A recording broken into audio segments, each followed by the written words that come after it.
Good morning, everyone. Welcome to our Brightelm from sunny Bristol and not quite so warm as it was yesterday, Bristol. I'm Rob Eveleigh. I'm Managing Director of Brightelm, and welcome to today's webinar. I'm joined today by my colleague Tara Hingston, who will be supporting me in the chat room and facilitating that. I can see we are building our audience as we go. So that's a good start. So the reason for today's webinar is the moment we're seeing, let's face it, an unprecedented amount of online content. In fact, it's really the only way we can learn and exchange information at the moment. At the same time, we're all very familiar with the concept of Zoom fatigue. Of course, that's less to do with the platform itself and more to do with the fact that most of us are battling both the amount of screen time and the lack of human interaction that we have. I originally set up these webinars in the spirit of providing a platform for sharing knowledge and best practice. And continuing this spirit, I've brought together a group of panelists today who'll be looking at the issue of how to be more effective at marketing our online events to our audiences. As with the last one, I'm taking a back seat for today's session, and I will pop back again at the end. But for now, I'm really delighted to introduce you to your facilitator for today, who is Samme Allen. Good morning, Sam. Morning. So Sam has a really long career in the events industry, and I've known her. We were talking about this yesterday in rehearsal. We met in 2009 at the MPI European Meetings and Events Conference in Malaga. You've got an incredibly long career in the events industry, including... Does that mean that you're calling me old, Rob? Is that what you're saying? I'm a dinosaur? No, I wouldn't say that. But like me, when people ask me how long I've been doing this, I don't count, or I pretend I can't count anymore, because actually when I come up with a figure, it just scares me a bit. But you've worked in recruitment, you've worked in venue sales, which is probably actually venue sales is probably where most people have originally met you. And then working consultancy with venues. You've had some amazing senior leadership, voluntary senior leadership roles in MPI and London City Selection. And you're now, amazingly, and an incredible award-winning virtual MC and moderator. You are also a personal friend of mine and fellow Bristolian. And so welcome. And you've recently been training about how to design online events effectively. So how's that been going? Well, I'm sure like everybody. Hello, everyone. Lovely to see everybody. And I'm excited to be here, Rob. Thank you for asking me to join and moderate this session. Yes, I retrained. I took a certification in designing online meetings just at the beginning of lockdown, because obviously your job as an MC involves traveling around the world to the conferences that I'm working with, conferences like our audience. But that disappeared, as it did for many people back in March. So it's been really interesting, because another reason I'm excited about today's session is because online engagement is critical for the success of business events and conferences. We are getting zoomed out, but I think we're getting zoomed out because we haven't seen a huge amount of well-designed events. We see meetings, we see long webinars, and now we need to shift the status quo. I'm sure you agree, and that's why we've got this sterling lineup today to talk more about that. So I'm excited to be part of the conversation. Thank you for having me. And yes, I'm a Bristolian, but I am a Bath Rugby fan. Don't judge me. Great. Well, thank you very much, Sam. And I will leave you to it, and I will see you all again at the end of the session. Wonderful. Thanks, Rob. So yes, my name is Samme Allen. I am your virtual event host for today. I'm excited to be here. Just a little bit of housekeeping. I'm sure our regular participants will know all about this. We are using Zoom. Instead of using the chat for Q&A, we are using the Q&A. So please make sure you've got lots of questions for our audience, for our participants, our speakers. So put those in the Q&A box. Remember, there is no such thing as a stupid question. As Rob previously alluded to, this is a forum for us to share, us all to learn. I know I'm going to be taking an awful lot of notes. So yes, feel free to use chat to say hi to people, but if we can put the questions down in the Q&A at the bottom, that would be marvelous. It's being recorded, so we will get to play this back to you and we'll share this with you next week. I think that is, yes it is. If you see a question in the Q&A, so do keep your eye on it, you can upvote it. So then when I bring our wonderful speakers back for their Q&A, we can see the most important questions for our audience. So again, keep an eye out on that Q&A button. Please make sure you ask lots of questions and I look forward to a great session. So our session is marketing online, and I've put a slash here, hybrid, because we are moving into that world, but we need to cut through the noise. And we've got 3 experts in this field for you this morning. We have Adam Baggs, we have Miguel Neves, sorry, Miguel, all the way from Copenhagen. And our first speaker, I'd like to bring him on. Please say good morning, Thomas Heiser. How are you today, Thomas? Hi Sam. Yeah, good, thank you. I'm also in Bristol right now. Yeah. A London person, what do we call them? A Londoner, that's it. It's been a long time, but now in Bristol. So enjoying the sunshine also, yeah. So I don't know if we've got people around the UK or we've got an international audience, but yes, for the first time here in the UK, we're all sweltering, all in our home offices with lots of lights. But Thomas, you run your own event agency. You focus a lot on large sort of tech fairs, tech events and exhibitions. You are a specialist in creativity and design. So I'm going to ask you just to sort of roughly give yourself your bio, but I want to ask you the question, you know, online meetings are everywhere, which I just alluded to. But are we really running and managing and creating online events, do you think? And to add to that question, what should we all be considering? What should we be considering to ensure that the events we design online will actually attract an audience? And most importantly, which we all need, is ROI. Yeah. Big question, big subject. I know, sorry, it's a big start, but I think it's the one that everyone wants to hear from you. Let's jump in. I mean, I've got 5 minutes, so there's not a lot of time to sort of run over everything. Yeah, I think I'm not going to talk about me because people aren't here to know about what I do. I think we'll jump straight into what we should be thinking about. I think COVID's led all of us to kind of reassess and get back to basics with events. And I think the fundamental of any event, whatever you're running, is engagement. And that can be engagement with the content amongst the attendees, engagement with sponsors. You need to have all of those running at once for something to actually work and deliver ROI. And to be honest, some things that people are putting out as online events really don't cut it. They're not working hard enough. And I think we need to address that properly. Online events can be exciting, engaging, explorative and creative. And I think before you start marketing something, you've got to have a decent product. So you need to do this thinking about creativity before you give the task to the marketers to actually try and get people to come along. So let's make their job easier and create something really great.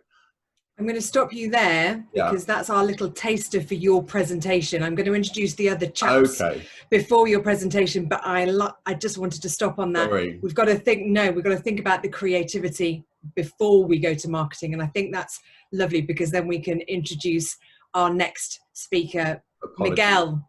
No problem. Miguel, welcome. Hello, Sam. Nice to see you. Nice to be here. Nice to see you. And let us know where you're joining us from, Miguel. Oh, I'm joining you from Kelstrup Strand, which is somewhere in southern Denmark, which is actually north of Germany, if that makes any sense. Okay, well, welcome. And your weather is obviously quite warm as well. Indeed. We know that you've got your computer fan on. We're all sweltering, but we will manage the next hour. Miguel, you are a speaker. You are talking to people about creating digital communities, social media strategies. So just as a little wet the whistle, how do we start? What's the first thing we need to do? We know it's a crowded space in terms of social. So for our events, how do we start that cutting through the noise to get to our attendees and to be sharing messages from our sponsors and advertisers? Yeah, building on what Thomas was saying, which I think is absolutely right. I think the first thing to really do is to think about how we like to be communicated to. I think we create marketing plans often that are complex, and they try to hit all these target audiences, and we do lots of things, but often we forget how we like to see communication, what makes us think that an online event is worth attending. And so I think it's important to, before we start making big plans and big graphics and big mailing lists and all these kind of things, to think about how we like to be communicated to. So it's more a personal thing, and rather than contribute to making more noise, try to make something that's unique and that we would like to attend. And I think that is almost a litmus test, right? If we do something that we would pay for, that we would want to attend, then I think we're on the right track. And that also applies to the marketing. So I think, in total agreement with Thomas, let's make something really worth participating in. And then let's communicate about it in a way that we want to hear about, something like that.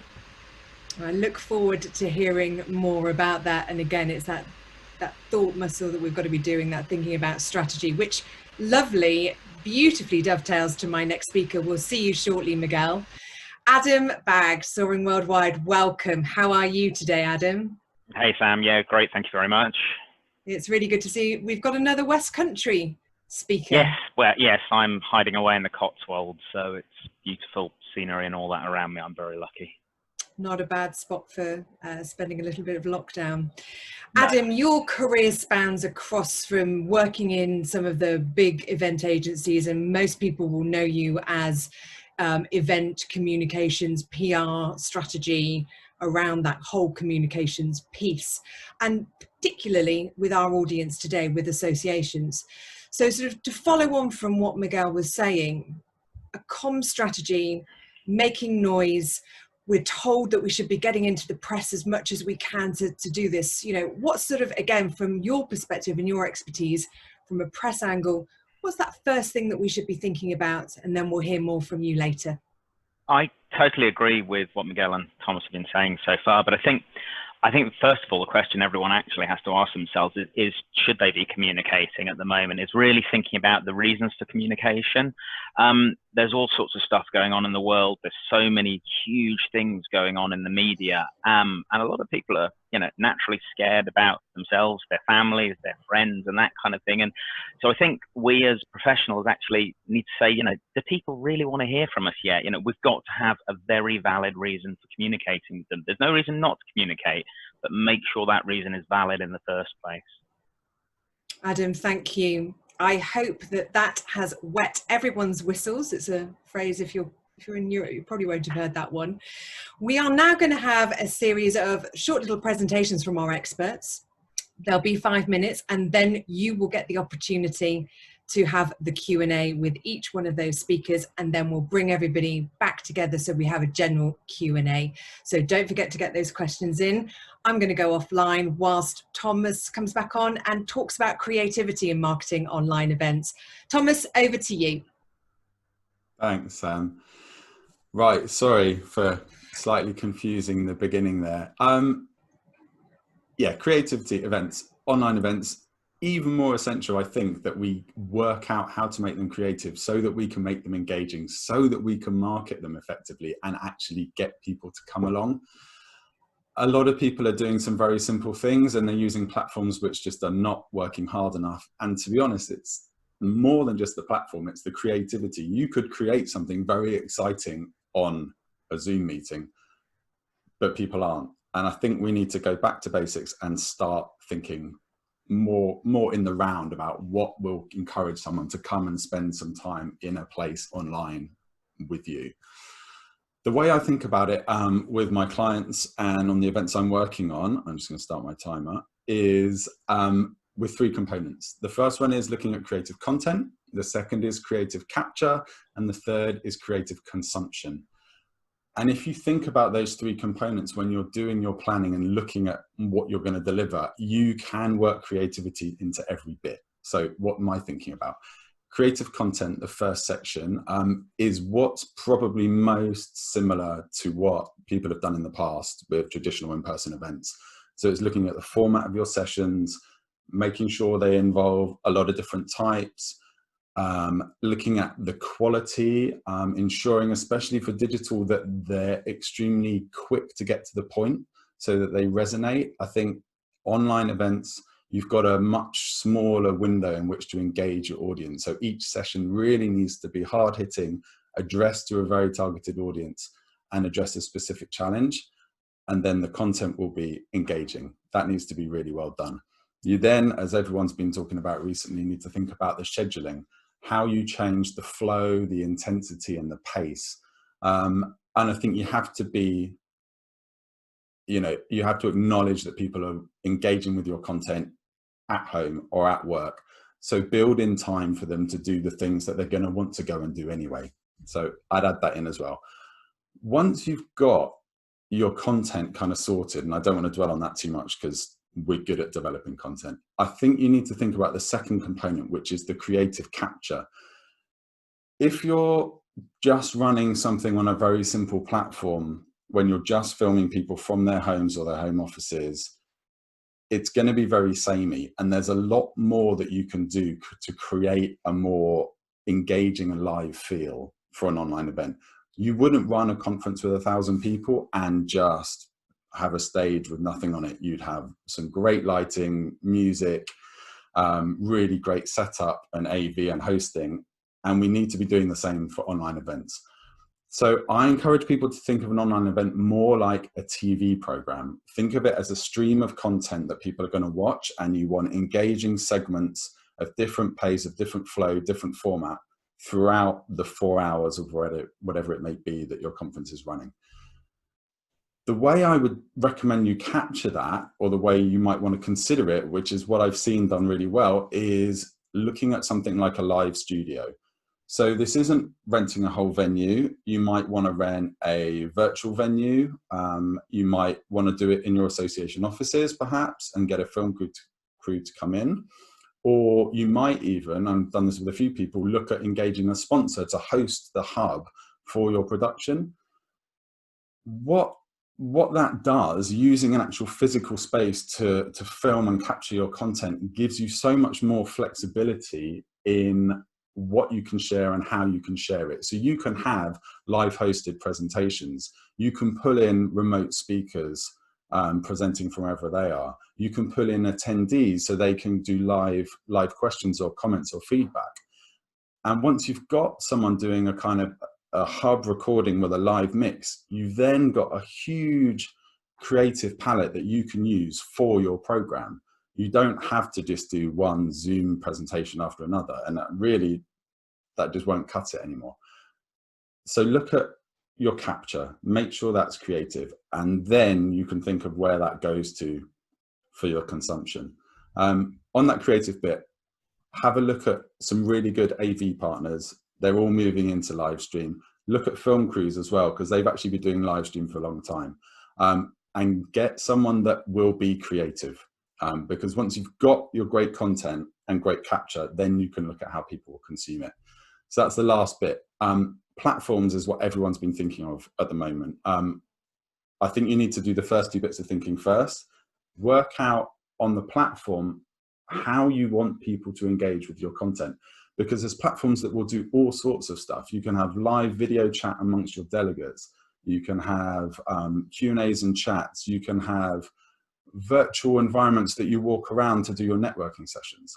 So really have an explore, look at what other people are doing. And then once you've got your platform, get creative.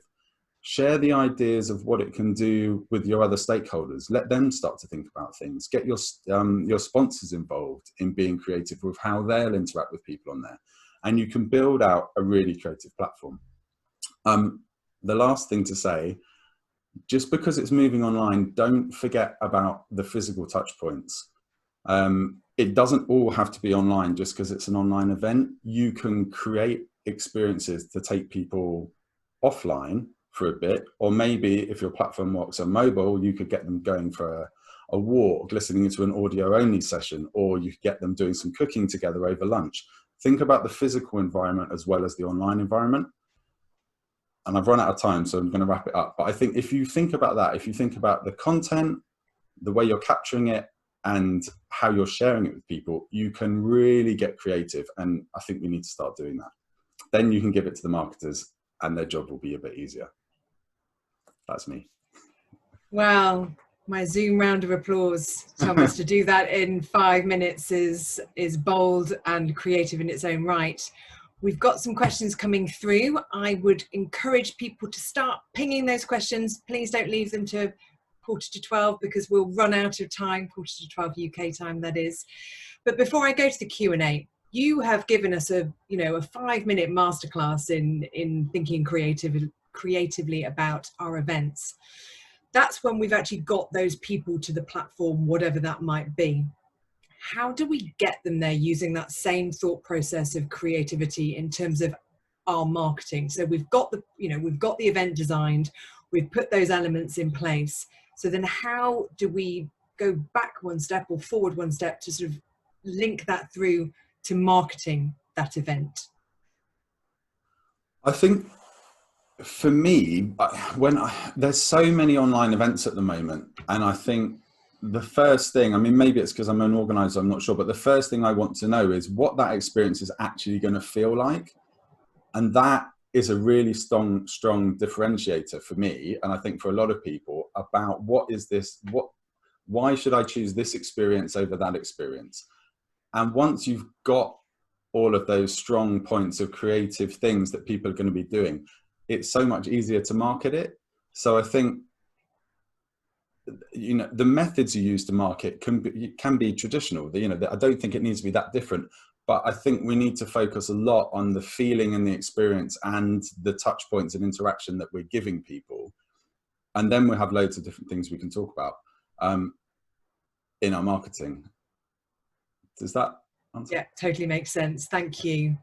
Let me get to some questions for you. Don't be nervous, Thomas. They're a good audience out there. Our first question is from Charles Perkin. So hello, Charlie. Nice to know that you're online with us today. So most webinars are presented sitting from a desk, which we are doing today. Yet an event would always or ordinarily be delivered standing up. Does the style make a difference to the audience? Thomas, what do you think there? Yes, definitely. I mean, yeah, of course it does. I don't think there's anything wrong with having someone sitting down, but I wouldn't want to watch a series of people sitting down all day. Again, if you come back to the idea of having a live studio and a live crew, it doesn't have to be a massive production. You can do some really interesting things. So you can have someone sitting down, someone standing at a lectern doing an intro, inviting a remote speaker to come in.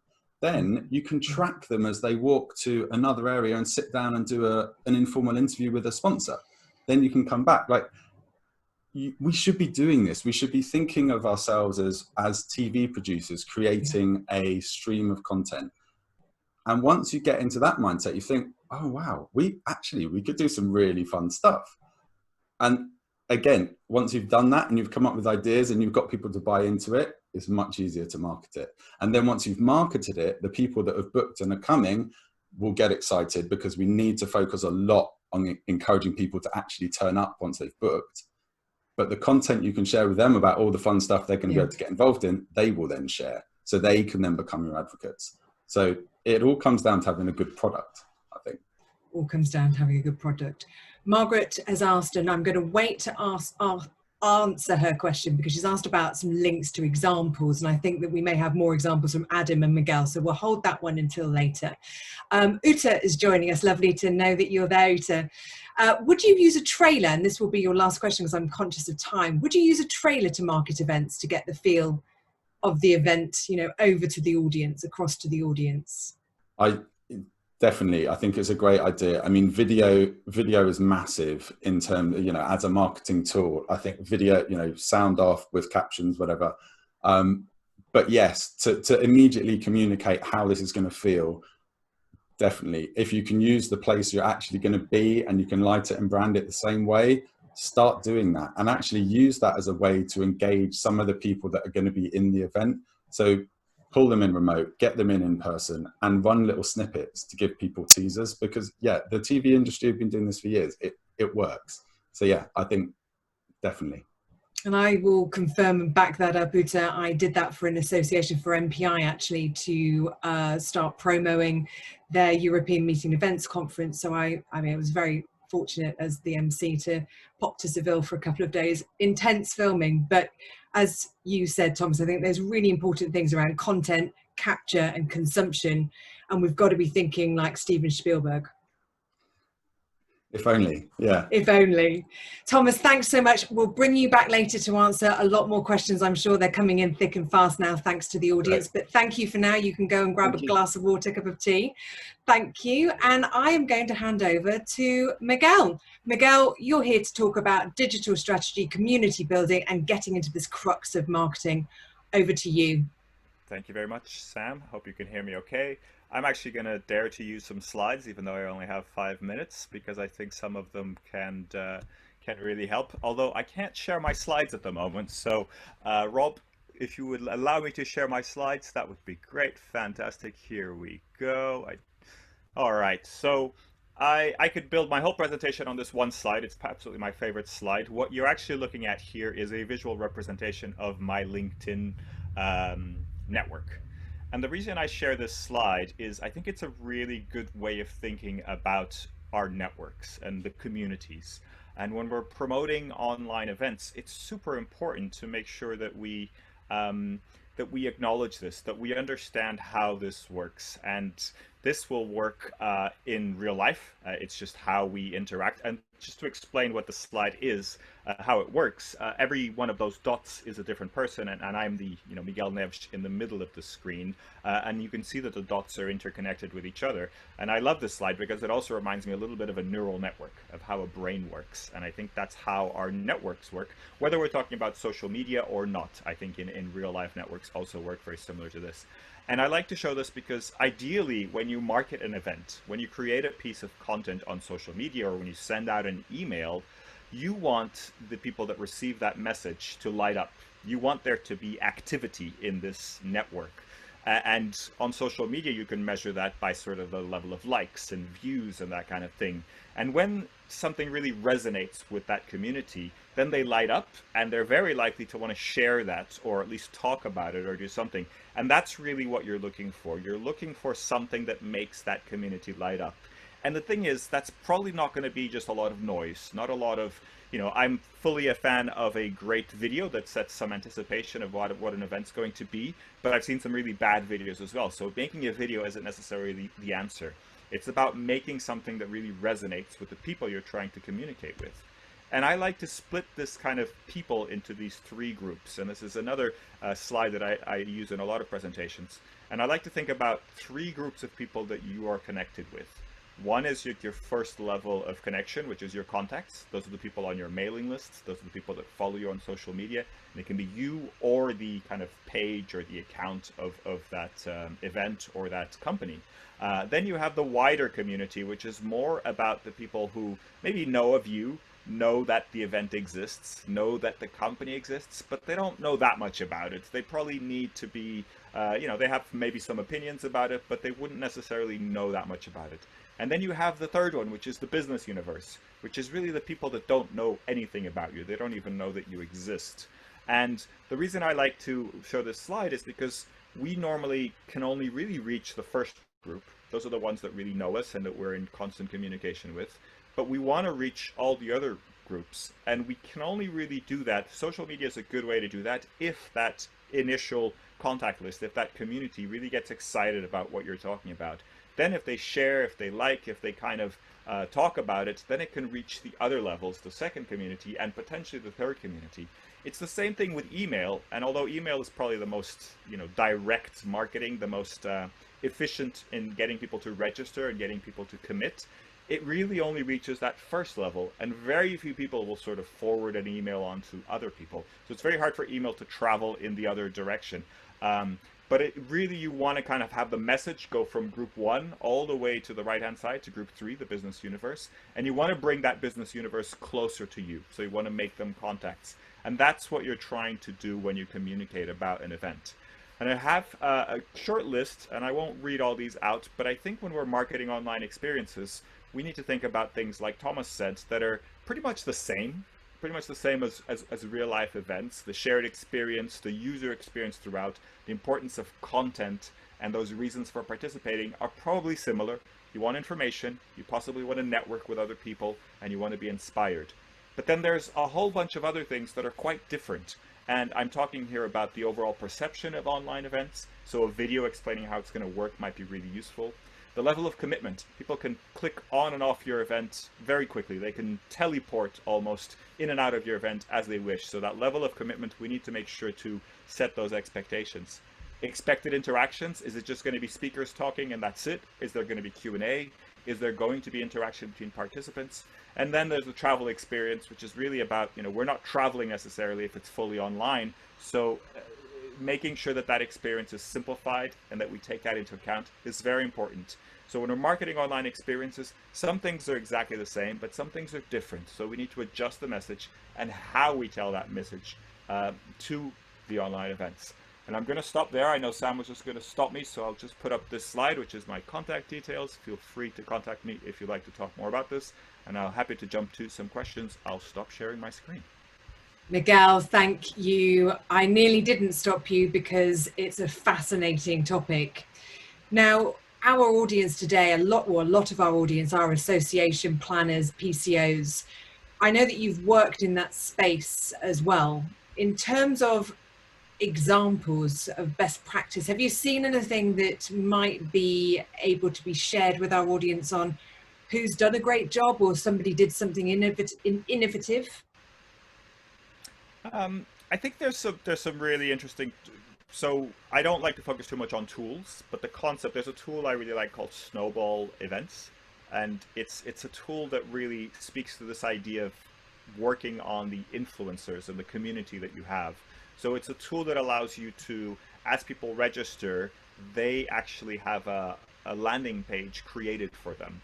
So let's say I register for an event, and then there's a landing page, a micro website that says, Miguel is going to speak, or he's attending this event.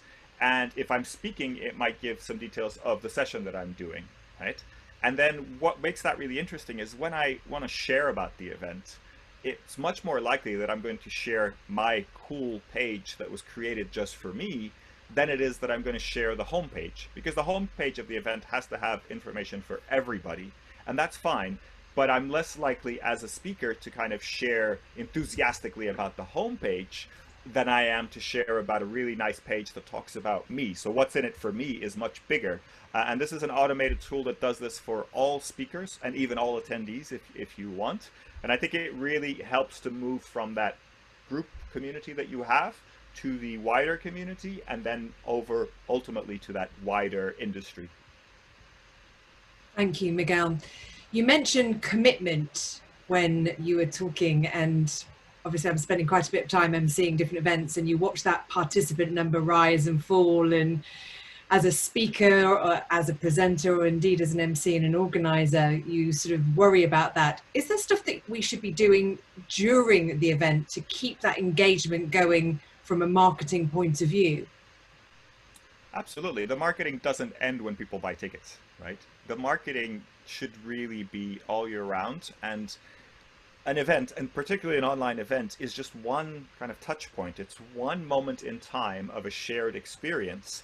But if you're serious about being part of this community, if you're serious about creating events for a specific community, then that needs to be thought of just as one point in the overall, being part of that community, and that event being a sort of must-attend event for that community. So the marketing continues all the time, and I think the idea is to be where your community is. We all want them to be online at our event, on Zoom or whatever platform that we're using, but they're probably also going to be on social media, or they're going to be on other channels. So it's important to keep telling the story of what's happening at the event or what happened at the event in those channels, but in a way that they find useful. So after the event, it's great to share content, great to share resources that happen. But during the event, it's also important to find a way to communicate that buzz. What's happening? What are people finding exciting at the event? And it doesn't have to be complicated. You don't have to overthink it, but just a little video snippet or a little image of interaction or what's happening,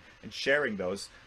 Just something that the people that are involved in the event might really like to see, and they will then share it with their network. So again, always thinking about what's interesting to the people who are involved, and that they may want to then share with other people that they know. So if they do the sort of marketing for you, that is a win-win, because you're speaking their language, and therefore then they're using their enthusiasm to get other people excited about it. Yeah, that's exactly what, that's the money shot, isn't it? Uta's just mentioning that the micro website could be created not just for speakers, but also for sponsors to share their networks. Really, really good point there. Yep. Charlie's put in a question around speaker tips, but I'm going to hold off that one until we bring everyone together and we can have a chat around that. Miguel, again, a masterclass in what we should be doing. I really appreciate your time. Thanks so much, and we'll see you back for the general Q&A. Thank you. Last but very not least, I'd like to welcome onto screen Adam Baggs from Soaring Worldwide, here to talk about the whole communications piece. Adam, over to you. Thanks very much, Sam. So as I mentioned at the start, I think one of the key questions really is whether or not you should be communicating right now, and thinking about when to start communicating, particularly via the press. And I'm going to focus on kind of the press side of public relations rather than the wider public relations side. Unlike direct marketing, that, press is by its very nature that bit wider. So you've got to think, what are you trying to say? Is the message you've got positive and useful? And actually, is it actually going to put people off if you say the wrong thing at the wrong time? There's I think we all know the story at the moment of the well-known UK pub chain who made some very, very strong comments at the beginning of lockdown, and there's quite a backlash on social media at the moment about people saying don't go and use that pub chain, and it's because they said the wrong thing at the wrong time. So I think anything you're doing in the press, you need to ask yourself, should it be said? Should it be said by me? And should it be said now? I think that's a really strong mantra, which I'm sort of focusing on as I'm talking to a lot of the people. And I think you've also got to look really closely at the press and the media themselves and see what they're saying and what they're doing, to find out if they're actually going to be interested in your message. It's something as a PR sort of we say to clients is, look at the press, see what they're saying, see what your stories can do to fit in.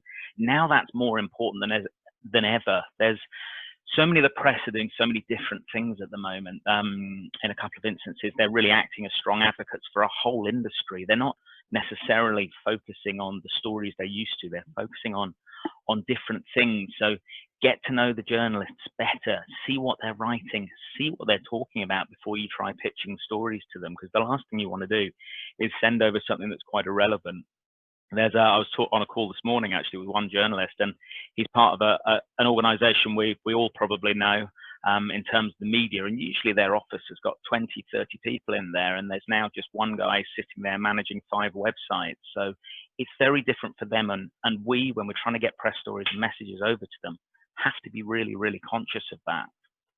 As part of that as well, bear in mind that some of those press are potentially struggling financially, so there might be some things to think about in terms of paid advertorial and paid editorial. When it comes, the key thing, of course, though, is getting the message right and being considerate of the market, being considerate of what people are saying, and really thinking about the messages that you want to put out there through the press right from the beginning.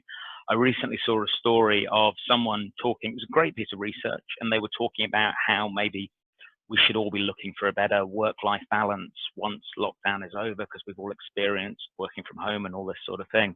But there was quite a backlash from some NHS workers on it, going, well, we haven't experienced that. That's not been our life. So guys, give us a break. So it's being aware of your market, being aware of your audience and your delegates, and saying the right things for them. One of the biggest questions I've been getting by organisers is whether they should announce their event, announce that registration is open at the moment. It's going to be different for each event, of course, and the hybrid, digital balance plus location if you're talking further away, and that's going to be relevant.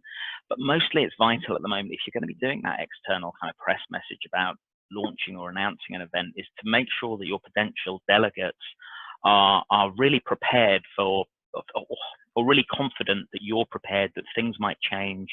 Things, there's all sorts going on, and there's different ways. So making sure you get the right message out there so that people feel really comfortable if they are going to register, that you're prepared for changes. I'd suggest at the moment that comment and opinion are great ways to get involved with the media, talk to the media. There's so much being said about certain things, but again, ask yourself if you should be commentating. You know, if you want to commentate on something, that's fantastic.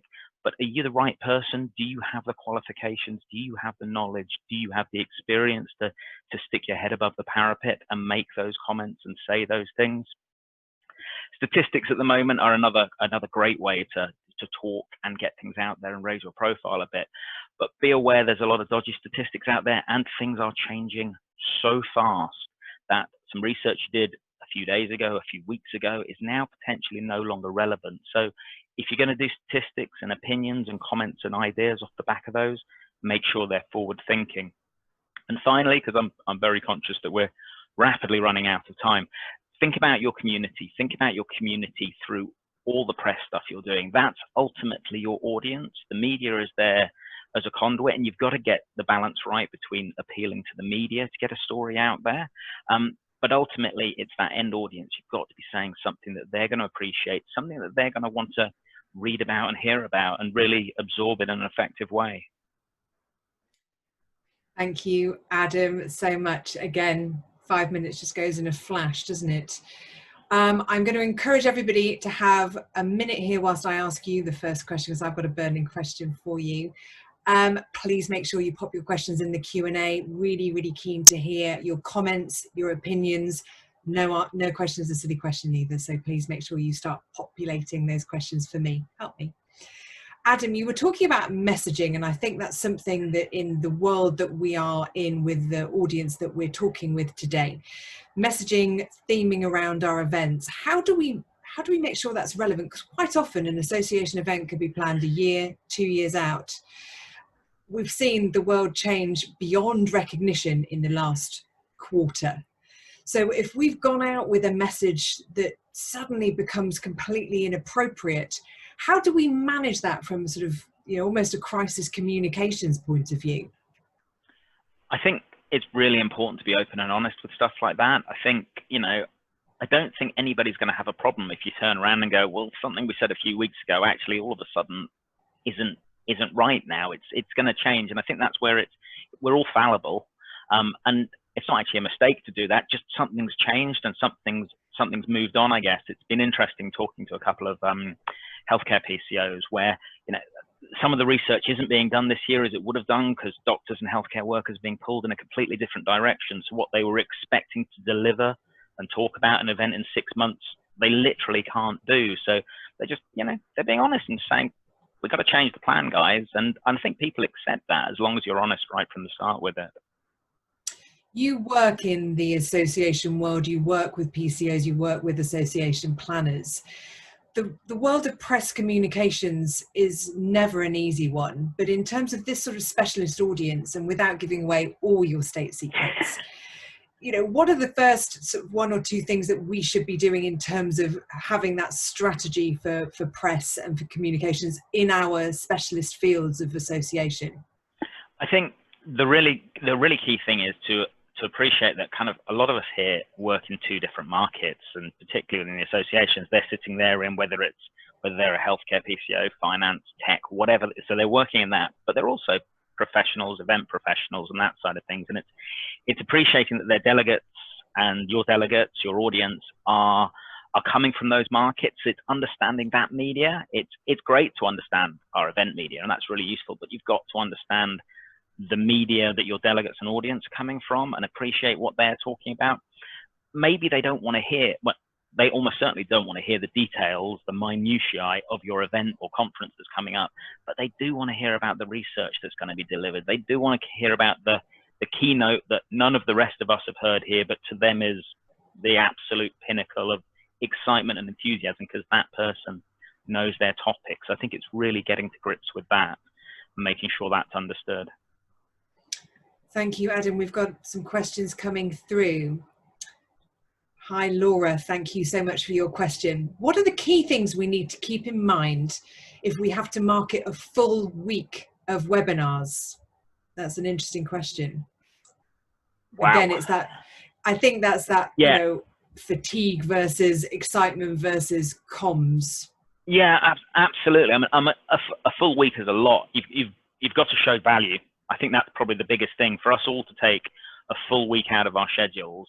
You've got to show value, and I think before, when we might have gone to a destination and gone to a venue and that kind of thing, and all the networking and all those other live elements were there, it was probably quite easy to, not easy, but it was easier to sell that value. When you're sitting here, as we all are now, in front of our desks, to suddenly say you've got to take 6 hours out of a day for 5 days solid as part of webinars, so you've got to sell the value, you've got to sell the reason as to why we should be focusing on this and not sloping off to go and get another cup of coffee or something like that, or whatever it is, so you stop paying attention.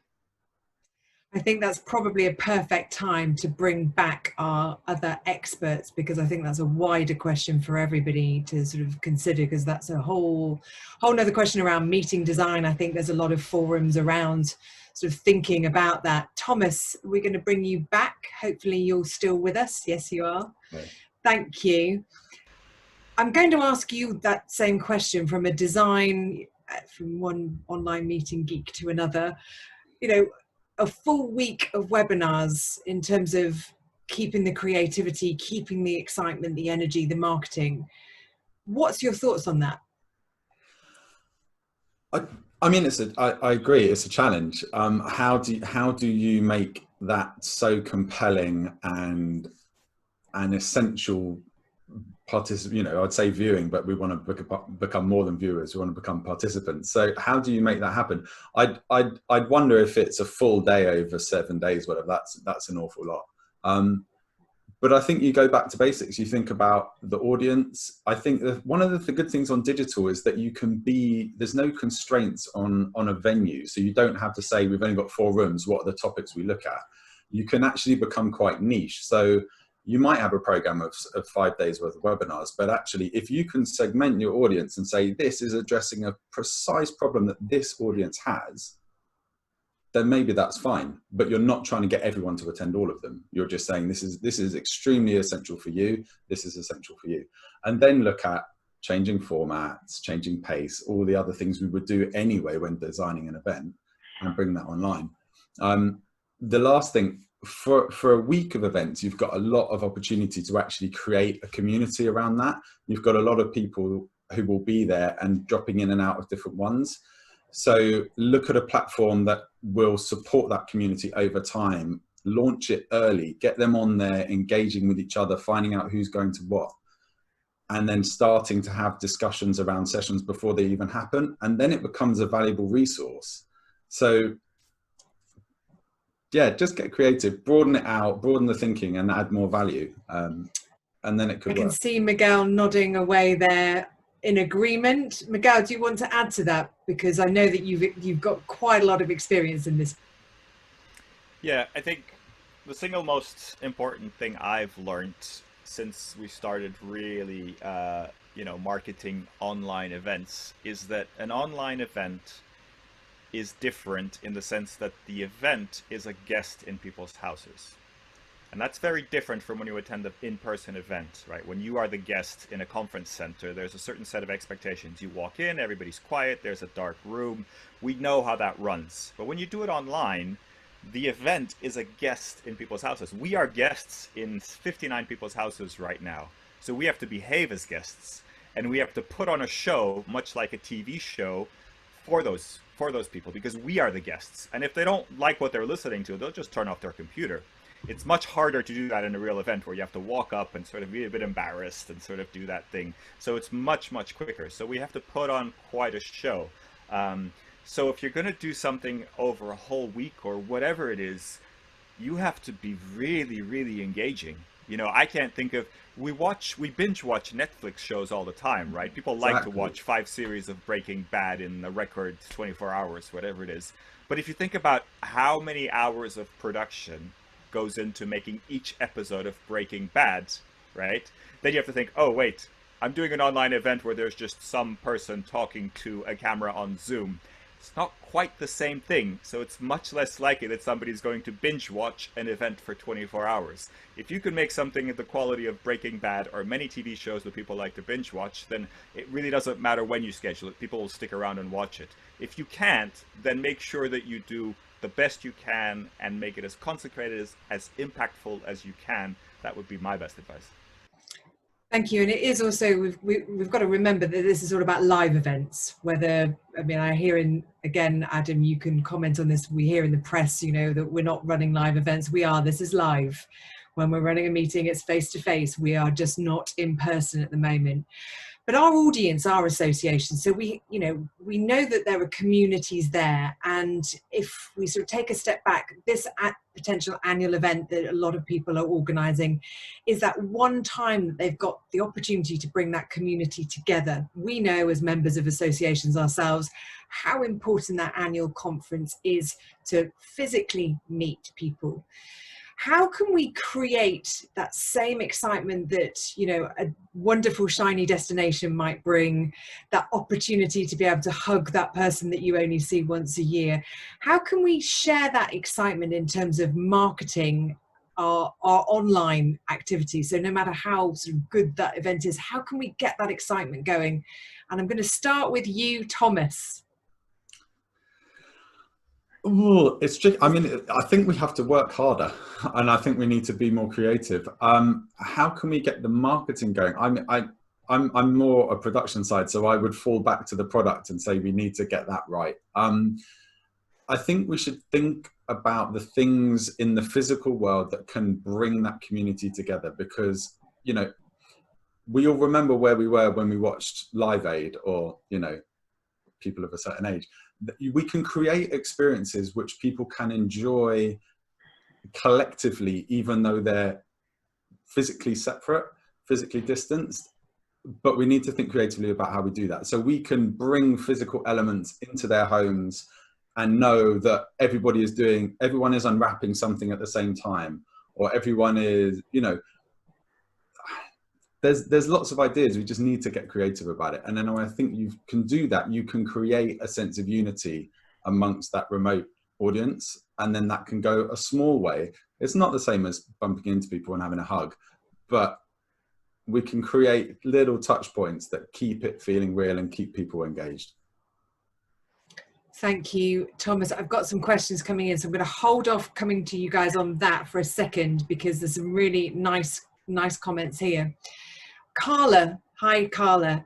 She would be really interested to hear from the panel. How can you engage your delegates in a virtual exhibition area and ensure return on investment for our sponsors? It's a golden question. We've got to think about how we bring in our sponsors, our partners in our marketing at our events within a virtual exhibition. Miguel, I'm going to ask you any advice for Carla and all of us on this area of engagement. This is a very, very good question. I don't think anybody's come up with a perfect solution yet.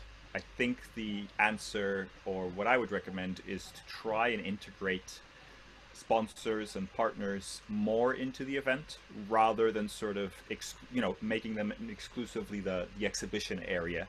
Also, because in my mind, online experiences or online events are very different. So I see a lot of software that enables a sort of quasi-event like, you know, site experience. So it looks like a convention center and you click on things and you go to booths and things like that. But in my mind, that doesn't make any sense. You know, I think for organizers, that gives organizers a sort of comfort level of, oh, I have an exhibition floor, so therefore it's going to work and it's going to make sense in that same way.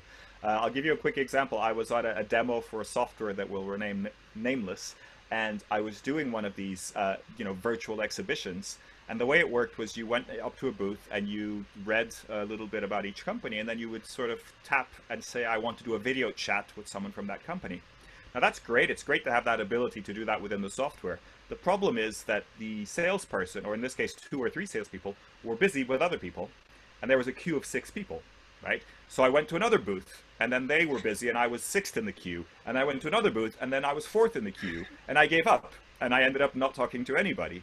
And a simple fix might be to flip that round, where the attendees or the participants would be static, and the exhibitors could come and meet the attendees somewhere else. But I don't know if there's any perfect solution. I think virtual experiences or online experiences are just different, and we need to try different things and figure out what works, rather than sort of create booths and decide this is how the exhibitors are going to engage with the participants. I'm going to make it look like a physical booth, and that's going to be great. And I just don't think that works, because I might as well just go onto their website, and if they have video chat on their website, I can just chat with them, right? So it's, why do it in that event? Give me a different reason. Give me an engaging reason to be there and chat with those people. That's really where the win is.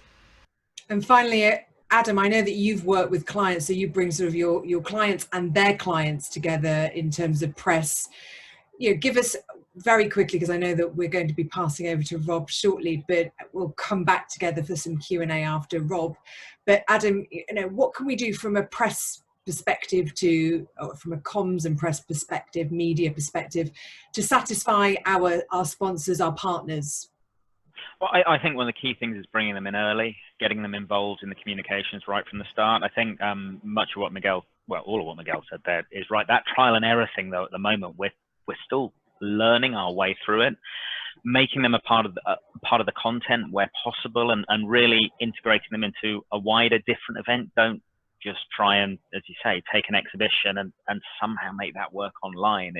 It's making something much more creative. But then through the press and the media, as you start to build that, talk about it, announce it, say that XYZ company is supporting us in this way, and come and do whatever you're going to do with this company over here, and bring the sponsors on board, and just in all those different ways. So then they can see they're getting some value because their name's out there and that kind of thing.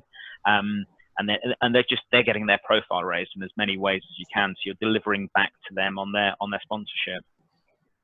Adam, perfect end to part one of our Q&A. Ladies and gentlemen, and everybody who's joining us, I'm going to hand over to Rob. But before I do, please get some more questions in, because I'm going to bring back our experts after Rob's told us a little bit more about other stuff going on. And it would be great to get more involvement. There's some great comments already. Look forward to seeing you after Rob. Rob, over to you. Thanks so much, Sam, and thank you to Adam and Thomas and Miguel for your amazing insights. And Sam, you've just been incredible today. I think you're absolutely marvelous at what you do. If I'm your friend, I would say that, but I genuinely mean it. And of course, thank you, our audience, for attending, particularly those who also attended the ABCO AGM this morning. And we've all spent quite a bit of time online this morning, so thank you specifically to those people. We will send a follow-up email link to the recording of the session, and they will be there. That will be online from Monday onwards.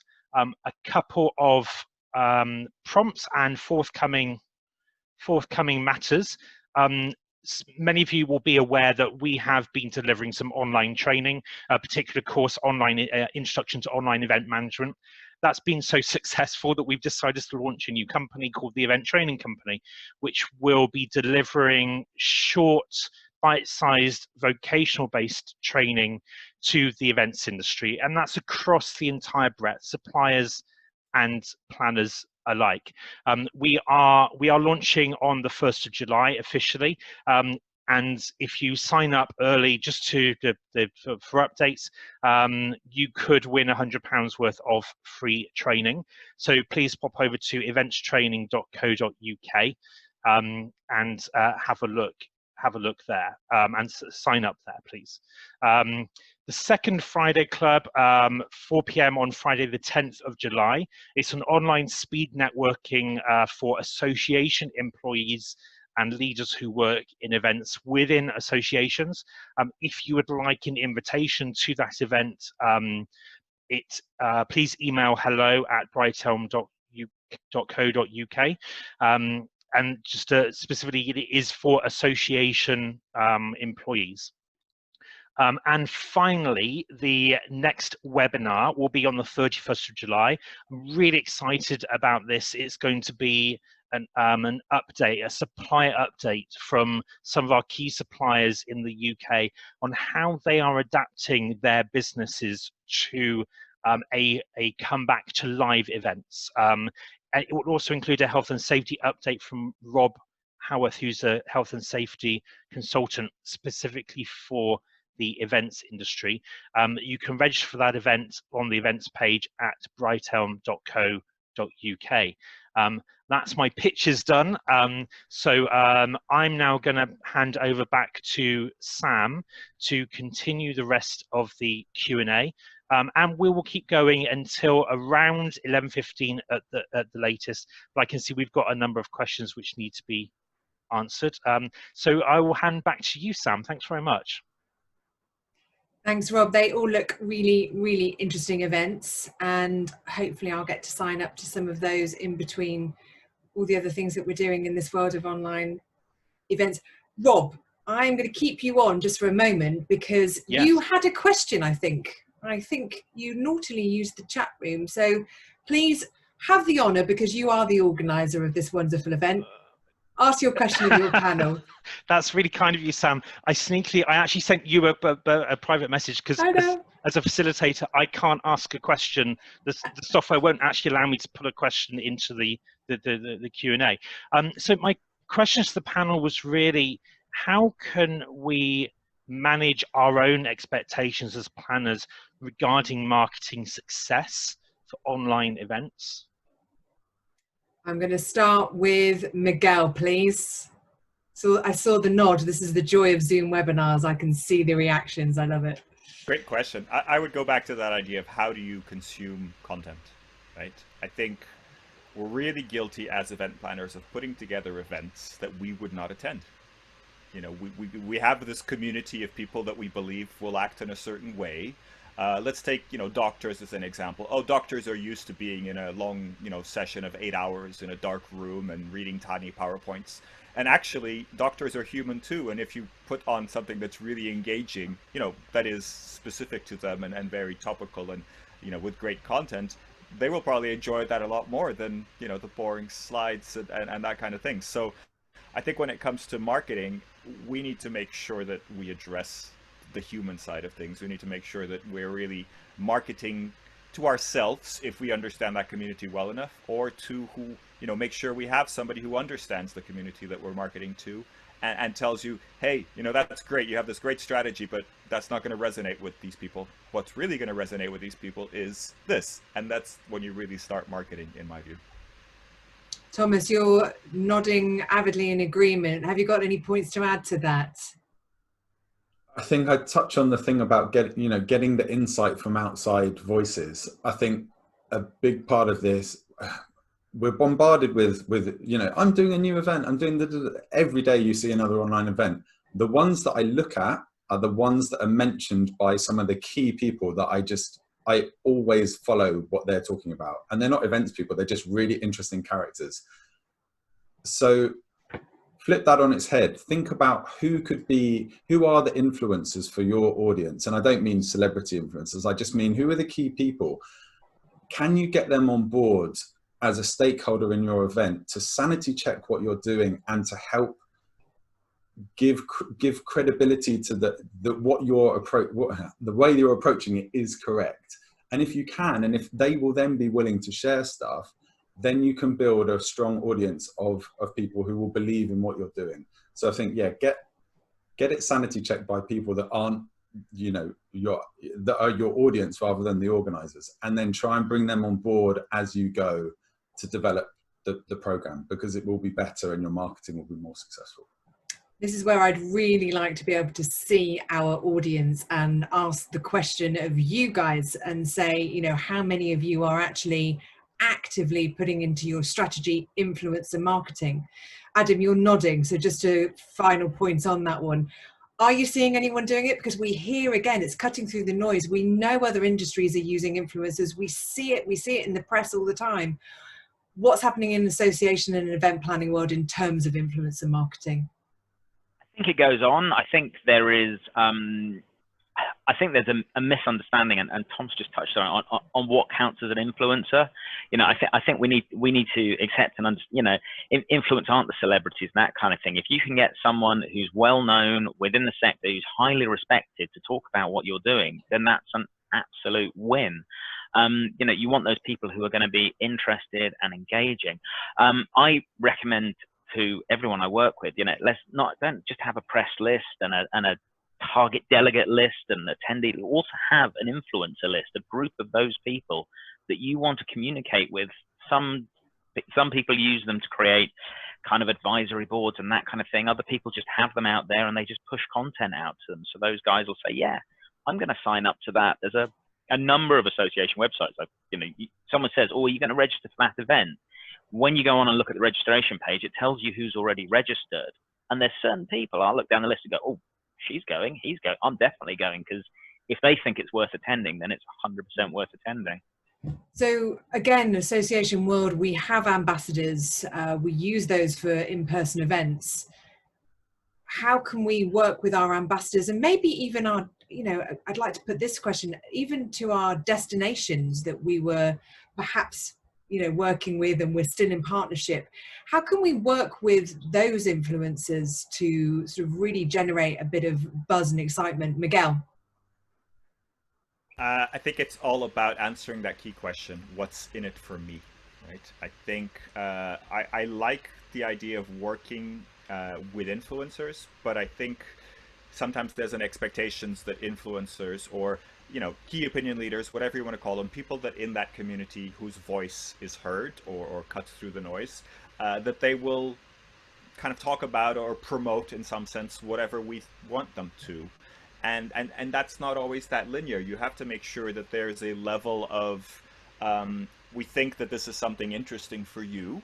And, you know, if you can, please talk with your, you know, there is the idea of paid influencer, like you're actually paying somebody to do that. But I think we're talking here about figuring out who has a very respected voice in the community, and how do we present it to them in a way that they will be happy to talk about it, and also to talk about it in their own way. I think sending a pre-written message that they should post on their social media or send an email to people, I don't really believe in that kind of thing. It helps sometimes to make less work for them, but always with the caveat of please use your own words, talk about this in whatever way you want, but there has to be something in it for them. And, you know, and associations are great at that when people are on the board, or when they're in task forces, or when they're part of any sort of thing that helps to create an event or an initiative, then it's more likely that somebody's going to be talking about that. But that's not always the case. You know, you can't always have everybody on the board or everybody part of every initiative. So it's about how do you establish, and it's a little bit like internal communications at large companies. How do you establish some nice internal, in this case it's not quite internal, but that kind of communication with those people, so that they see advantages in helping you, and they see that this is good for the association and for the industry, and they will gladly have a conversation with you about what they're happy to talk about and what they're not happy to talk about. So it's more work than it seems. It's not just about having some software that identifies the influencers and go, yeah, we're just going to send a bunch of things to these people that have loads of followers and people listen to them and they're going to promote and it's going to be amazing. That never works. I think we keep on hearing this whole, I think we need to be telling our stakeholders as well, there's an awful lot of work to be done. One group of people we haven't spoken about, and we do have some questions coming through. We've had one from Charlie. Our speakers are our content providers. So for any speaker who has not presented virtually before, Charlie's asking, what are the 3 top tips, good and bad? I'm going to end with something that you will all possibly miss. I'm going to ask you for 1 each, but also I'm going to ask and flip that. How can we use our speakers to market our online events? So 1 tip for speakers who haven't presented virtually before, and how we can use them to market our online events. Adam, let's start with you. I think the tip for the kind of, you know, online speakers and that is to relax about the fact that things don't necessarily happen quite the way you want them to happen and that kind of thing. I'm fairly sure Sam noticed, I don't know if anybody else did, that my son appeared at one point halfway through. It happens. It's the world of virtual events. Try as we might, these things are going to happen. You know, just relax. You know, it'll be okay. We're here to talk about our knowledge and content. I think that's the key thing, is to use our expertise and focus on that. And the surroundings don't quite work 100%, then that's the way of it. I know as we become better at virtual and digital events, that's going to improve. But you know, it's just being comfortable with those kind of things. As for using the speakers to reach out to the audience, I think Miguel's second slide maybe, when he was talking about contacts and the different sort of the 3 different circles there and that kind of thing. is use the speakers to get to those second two circles, because they're going to be beyond your contact. So use those, whether it's through their own social channels, a phone call, whatever it is, but use your speakers to get to those other circles. And make them work harder for their dollar now. Thomas, same question to you. So tip for speaking, I agree with Adam that it's about feeling relaxed, and I think as organisers we need to accept a responsibility for ensuring our speakers are comfortable. And I think rehearsal is what's the word? We need to do it. It's essential. Rehearse a little bit more. Yeah, rehearse. And then check that they haven't changed their settings the next time you rehearse. Don't find out they've changed their settings when you're live. So do a couple of rehearsals. Check their internet at the time of day they are doing their slot, because people's home internet varies throughout the day. So do that. Lighting changes. If they're in their room, check what time of day they're, again, do it as live as you can and do it a couple of times until they're totally comfortable. And then there's lots of guidance you can look up online about where to position your cameras and lighting and stuff like that. The more you can do, the better. I've worked with one person that's actually sending out kits to their speakers. So they're ensuring they've got a good mic. They're ensuring they've got a good webcam. And you can do that for not very much money. And if you think of what you're saving potentially on the event from running it virtually anyway, then you've got some money to put towards capturing that content really well. And then that was your tips. You gave more than one, but I don't think anyone's going to be bothered by that, and everyone will be scribbling and coming back. But in terms of then influencing and using our speakers to market our events, I think learning more about a speaker than just who they are and where they're from and what they're going to talk about is really valuable in creating a connection, and that will encourage someone to actually turn up. So don't just get their bio details and put it on their website. Have an interview with them, and it can be as simple as asking them a few questions that will generate some content that you can use to write an article, or do a little online video chat about what's on their mind at the moment and what they're going to be talking about. There's so many more creative ways of engaging them, and most speakers they love it. It's really good fun, and it's better than, oh, I'm just signed up to another event, I'll engage with it 2 days before and then I'll present. And from an MC point of view, I would also really encourage that and make us work harder. It's something that will really benefit the actual online event when your MC's interviewed your speakers beforehand, because that's generating that interest and that buzz from the MC as well. So use us more is my advice there. Last words in terms of tips and how we can use our speakers better. Sounds terrible, really, doesn't it, Miguel? Hard to keep it short. I'm going to split speakers into two lots of speakers. We're talking about non-professional speakers, so subject matter experts, but not people that speak for a living. I would say absolutely get the technical side right, like I think we mentioned, and make them feel comfortable, and just prepare them if they haven't done a lot of virtual events, because speaking to an audience that you can't see is very disconcerting. So making sure that they can imagine that there's hundreds of people watching this, although they can't see them. If you're talking about professional speakers, I think they need to really up their game. I think a professional speaker that gets paid per engagement needs today to be an AV expert. They need to produce something going towards TV, like in this little rectangle that we have. We have this little rectangle available.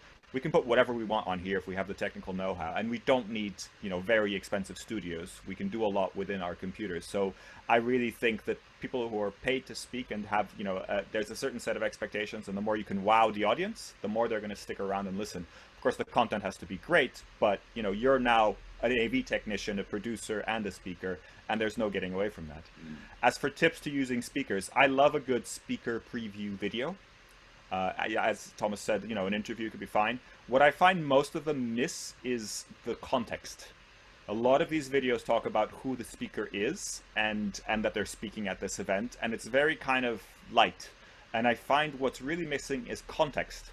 Why is this speaker the right person to be speaking at this event?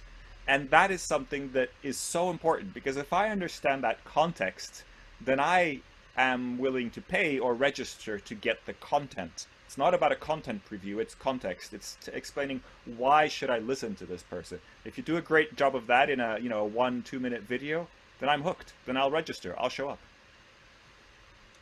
I like the fact that you've all used the C word, and I don't mean Corona or any other C word. We've got creativity, content, capture, consumption, context, contacts, comments, and opinions. I need to put that on there. I think if we can remember all of those things and tie those in nicely, we'll be marketing our events much more successfully. It is 12:15 here in the UK. I cannot believe the time already. I know that we are looking to close. Final words from me are a great big thank you to Miguel, to Adam, and to Thomas for their insights. I think you'll all agree with me that we are frantically scribbling the masterclass that we've just had around marketing. You can obviously connect in with all of them and ask any other questions that you might want to offline, online, offline. And again, please feel free to ask me any questions. I'm working in this space at the moment. I'm in the middle of a 3-day conference right now, so I'm leaving you to then set up the studio behind me, turn it into a green screen, set up extra lighting, and do my final session with my association congress. So thank you so much for joining us, and I will close this out by saying over to you one last time, Rob. Thanks for having us all, and take care, keep safe everyone, and see you soon. Thanks so much, Sam, and thanks to just reiterate, thanks to all the speakers as well. It's been an incredible event, and I hope to see all our audience on the next one, reminder, which is 31st of July, and you can register online at the Brightelm website now. Thank you very, very much.